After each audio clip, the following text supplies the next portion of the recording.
آج میں آپ کو ایک ایسا وظیفہ بتانے والا ہوں، یہ وظیفہ آپ کی زندگی کو بدل سکتا ہے۔ یہ وظیفہ کوئی عام وظیفہ نہیں ہے، بلکہ یہ وظیفہ اللہ تعالیٰ نے خود ارشاد فرمایا ہے۔ اس کو سورۃ نوح کے اندر حضرت نوح علیہ السلام نے اپنی زبانی ارشاد فرمایا، اور قرآن میں اس کو اللہ تعالیٰ نے جگہ عطا فرمائی ہے۔ تو یہ اتنا اہم چیز ہے، اتنا خاص چیز ہے، جس کو اللہ تعالیٰ نے جگہ دی ہے اپنے کلام میں، تو صاف ظاہر ہے اس کا کوئی مقام و مرتبہ ہوگا، اور اس کی کوئی تاثیر ہوگی، اور اس کا کوئی فائدہ ہوگا۔ تو وہ آپ دیکھ لیں، 29واں پارہ ہے، اور 29 یعنی 29، اور سورۃ نوح ہے، اور سورۃ نوح کی آیت نمبر 10 اور آیت نمبر 11 اور آیت نمبر 12 یہ آپ پڑھیں۔ اس کا ترجمہ تو آپ کو پتہ چلے گا کہ اللہ تعالیٰ نے کس طرح ہمیں ایک وظیفہ یا ایک دعا یا ایک استغفار ہمیں دی ہے، تاکہ ہم یہ پڑھ کے اللہ تعالیٰ کی نعمتوں سے اپنی زندگی کو تبدیل کر سکیں۔ دیکھیں، فقلت،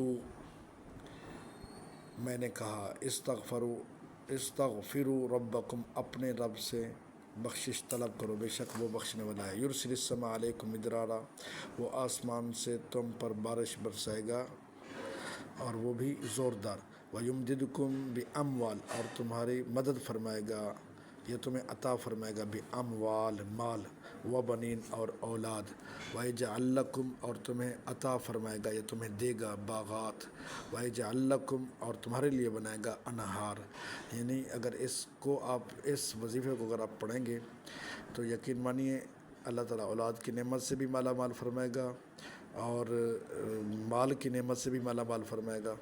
تو آپ نے کرنا کیا ہے؟ تو آپ پہلا اس صفحے کی پہلی لائن دیکھیں، فَقُلْتُ اسْتَغْفِرُوا رَبَّكُمْ، یعنی حضرت نوح علیہ السلام نے فرمایا کہ اپنے رب سے بخشش طلب کرو، یعنی آپ نے پڑھنا ہے استغفر اللہ ربی من کل ذنب واتوب الیہ۔ یہ پڑھنے سے ایک تو گناہ مٹتے ہیں، دوسرا مال ملتا ہے، تیسری اولاد ملتی ہے، چوتھی باغات ہوتے ہیں، اور اس کے علاوہ یعنی وَيَجْعَلْ لَكُمْ أَنْهَارًا، یہاں سے اگر یہ مراد لے لیں کہ جو پانی کی اشیاء ہیں اگر اس میں کاروبار کرے گا، باغات کے جو کاروبار ہیں اس میں، اگر باغات کی جو چیزیں ہیں، زراعت کی جو چیزیں اگر اس میں کوئی کاروبار کرے گا تو اللہ تعالیٰ اس کو اس میں مالا مال فرمائے گا۔ تو اب آپ نے پڑھنی کیسے ہے یہ دعا، استغفار پڑھنی کیسے ہے؟ اس کا بہترین طریقہ یہ ہے کہ آپ ہر نماز کے بعد اس کی ایک تسبیح پڑھیں، اور اس کے اول آخر 11 بار درود شریف پڑھیں۔ اگر ایسا نہیں کر سکتے تو آپ نے صبح اور شام کو اس کو پڑھنا ہے، کم سے کم آپ نے 313 مرتبہ پڑھنا ہے، اور اس کو 313 مرتبہ کی تعداد کو یہ کثیر تعداد کہا جاتا ہے، تو یہ بڑی تعداد ہوگی۔